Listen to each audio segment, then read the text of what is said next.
আগামী কয়েকদিন ওয়েদার কেমন থাকবে?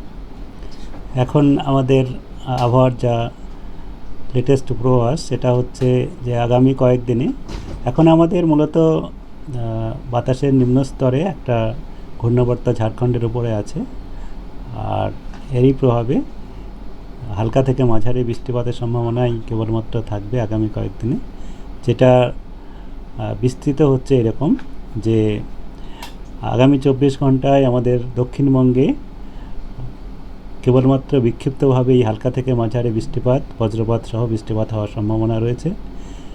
মূলত আমাদের উপকূল অঞ্চলের জেলাগুলিতে বেশি সম্ভাবনা, যেমন পূর্ব পশ্চিম মেদিনীপুর, উত্তর দক্ষিণ 24 পরগনা, হাওড়া, হুগলি, কলকাতা এবং তার পার্শ্ববর্তী বাঁকুড়া, ঝাড়গ্রাম এগুলোতেও কিছুটা সম্ভাবনা রয়েছে। বাকি জেলাগুলোতেও কেবলমাত্র হালকা বৃষ্টিপাত হওয়ারই সম্ভাবনা থাকছে। দক্ষিণবঙ্গের পরের দিনও আগামীকালও এরকমই একই রকম থাকার সম্ভাবনা। কয়েকটা জেলাতে বিক্ষিপ্তভাবে হালকা থেকে মাঝারি বৃষ্টিপাত, বজ্রপাত সহ হওয়ার সম্ভাবনা থাকছে। তারপরের দিন তাই, আর মানে তৃতীয় দিনেও একই রকম থাকবে, বিক্ষিপ্তভাবে হালকা থেকে মাঝারি বৃষ্টিপাত। চতুর্থ দিন থেকে বৃষ্টিপাতের পরিমাণ আরও কমবে, যেখানে কেবলমাত্র আমাদের উপকূলাঞ্চলের জেলাগুলোতেই বৃষ্টিপাতের সম্ভাবনা থাকবে এবং পশ্চিমের জেলাগুলোতে ক্রমশ বৃষ্টিপাত আরও কমে যাবে। উত্তরবঙ্গের জন্য যেটা পূর্বাভাস দেওয়া হয়েছে তাতে উত্তরবঙ্গে আগামী দুদিনে কেবলমাত্র বিক্ষিপ্তভাবেই, উত্তরবঙ্গেও একই রকমভাবেই বিক্ষিপ্তভাবেই হালকা থেকে মাঝারি বৃষ্টিপাতই থাকার সম্ভাবনা। আর আজকে তো আরও কম থাকার সম্ভাবনা, কেবল এক দু জায়গায় হওয়ার সম্ভাবনা। আগামীকাল সামান্য একটু উত্তরবঙ্গে বিক্ষিপ্তভাবে হতে পারে, কয়েক জায়গায় বাড়তে পারে, তবে এখন ভারী বৃষ্টিপাতের কোনো সতর্কতা নেই। সব কেবলমাত্র বিক্ষিপ্তভাবে বজ্রবিদ্যুৎ সহ বৃষ্টিপাতের সম্ভাবনাই হালকা থেকে মাঝারি হওয়ার সম্ভাবনা থাকছে। আর কলকাতা তার পার্শ্ববর্তী অঞ্চলে, যেটা কলকাতা পার্শ্ববর্তী অঞ্চলেও তা একই রকমভাবে আমাদের আগামী 3 দিনেই হালকা থেকে মাঝারি বৃষ্টিপাতের সম্ভাবনা থাকবে বজ্রবিদ্যুৎ সহ। আর 3 বা 4 দিন পরে কলকাতাতেও বৃষ্টিপাত হওয়ার সম্ভাবনা আরও কমবে। এই হচ্ছে আমাদের আগামী কয়েকদিনের পূর্বাভাস। আজকে যেমন হ্যাঁ, কলকাতাতে যেটা রয়েছে এখন তাপমাত্রা আজকে এবং কালকে, আজকে আমাদের 32-এর কাছাকাছি হওয়ার সম্ভাবনা, কালকে 31, তারপরের দিনে 32, যেটা আমাদের এখন 32-33-এর মাঝামাঝি হচ্ছে স্বাভাবিক। এই স্বাভাবিক থাকার সম্ভাবনাই থাকছে। আর্দ্রতাও খুব একটা বেশি থাকার সম্ভাবনা নেই, যেটা স্বাভাবিক আমাদের এই সময় থাকে সেরকমই থাকার সম্ভাবনা।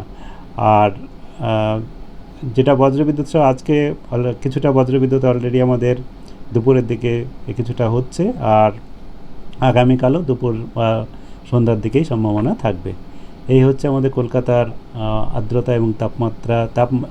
সর্বনিম্ন তাপমাত্রাও স্বাভাবিকের কাছাকাছি থাকার সম্ভাবনাই থাকার সম্ভাবনা 25 থেকে 27 এই রেঞ্জেই থাকবে। আচ্ছা, উত্তরবঙ্গে কি দুর্যোগ কাটলো, এটা কি বলা যায়? হ্যাঁ, যেটা আপনার ভারী বৃষ্টিপাত সহ যেটা হচ্ছিল সেটা অবশ্যই আমি গতকালই বলেছি যে এখন ভারী বৃষ্টিপাতের আর সম্ভাবনা নেই, এবং বৃষ্টিপাতের যেটা সর্বত্রই যে বৃষ্টিপাত হচ্ছিল সেটাও সম্ভাবনা নেই। কেবলমাত্র বিক্ষিপ্তভাবে কয়েকটা জায়গায় হালকা থেকে মাঝারি বৃষ্টিপাত থাকবে, এবং আগামী 24 ঘন্টায় তো খুবই কম জায়গাতে থাকবে। কালকে কিছুটা এরিয়াতে বাড়তে পারে, তবে পরশুদিন আবার কমবে। এটা বিক্ষিপ্ত হবে, কেবলমাত্র হালকা থেকে মাঝারি বৃষ্টিপাত বজ্রবিদ্যুৎ সহ হওয়ার সম্ভাবনা থাকছে। সেটা সর্বত্র নয়, কেবলমাত্র যেটা আমরা বিক্ষিপ্ত হবে যেটা বলি, যেটা হচ্ছে 50%, 25 থেকে 50% এরিয়া, সেরকম আর কি এরিয়াতে থাকার সম্ভাবনা থাকছে। সাহেব, যে আপনাদের বর্ষা বিদায়ের যে রেখা লাইন অফ উইটন, সেটা থমকে গেছিল এবং আবার আপনারা পূর্বাভাস দিয়েছেন যে এবার আবার সক্রিয় হওয়ার সম্ভাবনা। সারা দেশেই বৃষ্টিটা কমছে এবং পশ্চিমী ঝঞ্ঝা বাড়ছে, তাহলে কি সারা দেশেই বর্ষা বিদায়ের এবার সক্রিয় হবে? হ্যাঁ, বর্ষা বিদায়ের আজকে থেকে আবার আমাদের পূর্বাভাস দেওয়া হয়েছে যে আমাদের রাজস্থান, পাঞ্জাব, ওইসব ওয়েস্টার্ন পার্সন থেকে, ওয়েস্টার্নের আমাদের পশ্চিমের রাজ্যগুলো থেকে হয়ে গেছিলো কিছুটা, তারপরে আরও কিছুটা হওয়ার সম্ভাবনা আছে, যেমন গুজরাটের বাকি অংশ, তারপরে আমাদের মধ্যপ্রদেশের কিছু অংশ।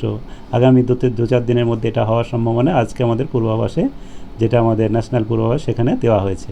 তবে আগে আমাদের মধ্য যেটা উত্তরপ্রদেশের কিছু অংশ হবে বলা হয়েছে, সেখানে আমাদের এর পরবর্তী ধাপের আসবে।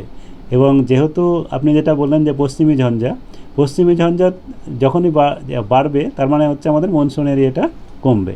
সেই মতো আমাদের এখন যেটা মাঝখানে নিম্নচাপ থাকার জন্যে এবং সেই নিম্নচাপ পরপর নিম্নচাপ থাকার জন্যে এবং সেই নিম্নচাপ আমাদের গুজরাট বা মহারাষ্ট্র হয়ে বা এখনও পর্যন্ত যেটা আমাদের সাইক্লোনে পরিণত হয়েছিল বা ঘূর্ণিঝড়ে পরিণত হয়েছিল আরব সাগরে গিয়ে, সেটা এখনও পর্যন্ত কিছুটা রয়েছে।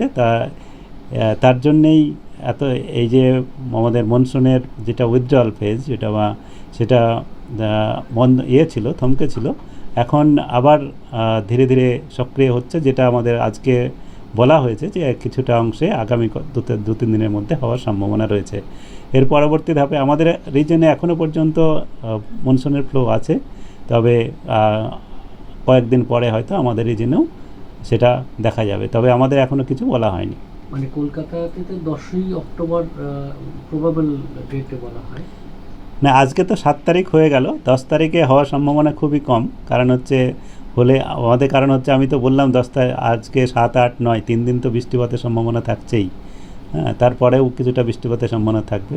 তো বৃষ্টিপাত এবং সেটা মনসুনের বৃষ্টিপাতই সম্ভাবনা। আর আগামী 3 দিনে তো হওয়ার সম্ভাবনা কম হবে, তারপরে দেখা যাক।